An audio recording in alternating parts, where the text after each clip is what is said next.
Shalom Be Pro, Be Sukses, Be Profesional. Apa kabar teman-teman? Saya percaya kita semua ada dalam perlindungan Tuhan. Dan kita bersyukur bahwa meskipun kita tidak bisa ketemu secara langsung, tapi kita masih bisa bertemu secara online melalui media sosial.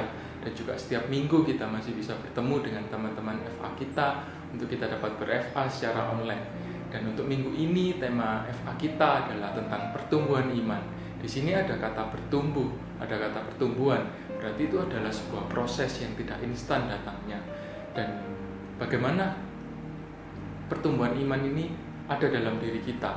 Yang pertama yaitu ada di dalam Roma 10 ayat 17, dikatakan bahwa jadi iman timbul dari pendengaran dan pendengaran oleh firman Kristus.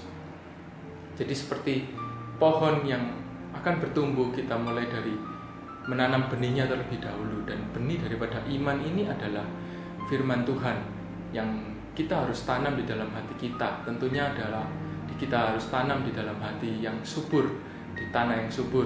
Karena kalau kita tidak memiliki hati yang mau menerima firman Tuhan, maka firman Tuhan tidak bisa bertumbuh, tidak bisa masuk dalam hati kita. Contohnya, kalau kita tidak mempunyai hati yang subur adalah kalau kita sering mempertentangkan firman Tuhan, kita masih sering menyangkal firman Tuhan, kita masih sering meragukan firman Tuhan. Di sana firman Tuhan itu tidak bisa tumbuh dalam hati kita. Dan memang kalau kita membaca firman Tuhan, membaca Alkitab, kadang ada bagian yang tidak kita mengerti, membingungkan bagi kita. Tapi kita minta bantuan daripada Roh Kudus, kita minta hikmat dari Roh Kudus agar supaya kita terus dituntun untuk kita dapat mengerti apa dari isi hati Tuhan tersebut. Dan mari saya ajak saudara, teman-teman untuk lebih lagi meningkatkan frekuensi membaca firman Tuhan agar supaya benih yang baik itu akan bisa tertanam di dalam hati kita. Lalu yang kedua, setelah kita menanam benih firman Tuhan, kita juga harus melakukan action, karena sesungguhnya iman tanpa perbuatan itu adalah mati. Kita buka ayatnya di dalam Yakobus 2 ayat 17. Sana dikatakan bahwa demikian juga iman. Jika iman itu tidak disertai perbuatan, maka iman itu pada hakikatnya adalah mati. Jadi ada iman harus disertai dengan perbuatan.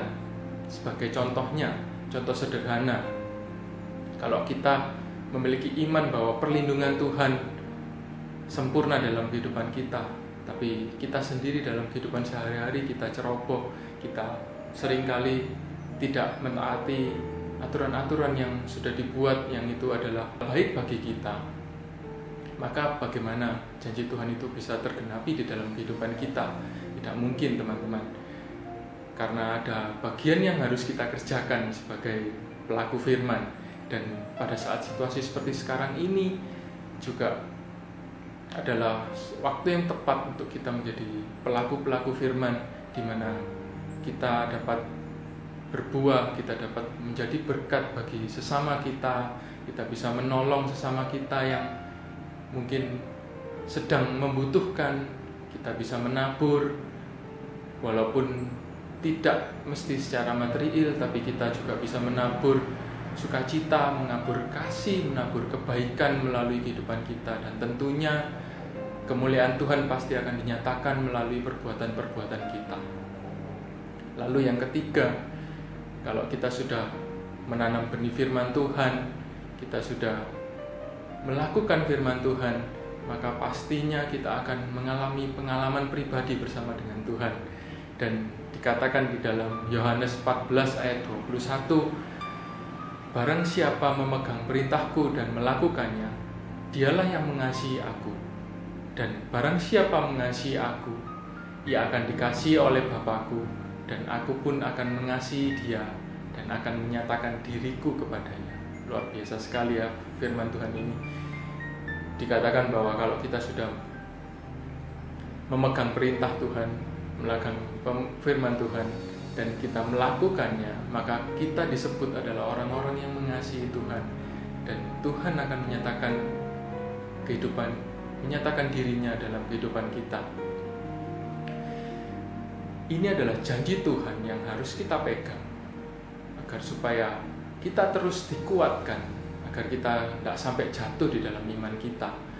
Karena kita percaya bahwa kalau kita flashback ke belakang, kita mengalami pergumulan-pergumulan di masa lalu yang berat bagi kita, tapi pertolongan Tuhan, mujizat Tuhan selalu ada. Buktinya kita dapat melewatinya dengan baik, dengan bersama dengan Tuhan. Dan saya percaya hari esok pun mujizat dan pertolongan Tuhan itu ada bersama dengan kita. Itu saja yang bisa saya sharingkan untuk kali ini. Dan mari kita tetap semangat, kita tetap berpengharapan kepada Tuhan. Mari isi hari-hari kita lebih banyak untuk menabur benih firman Tuhan dalam diri kita. Kita belajar untuk melakukannya, kita belajar untuk menjadi dampak, menjadi berkat, berbuah, agar orang sesama kita dapat menikmati buah dari kehidupan kita, dan juga kemuliaan Tuhan pasti akan nyata di dalam kehidupan kita, dan pada akhirnya kita akan memiliki pengalaman pribadi. Kita akan bersama dengan Tuhan untuk melewati situasi ini dengan pengalaman-pengalaman pribadi yang dahsyat bersama dengan Tuhan. Tetap semangat teman-teman. Terima kasih. Tuhan Yesus memberkati.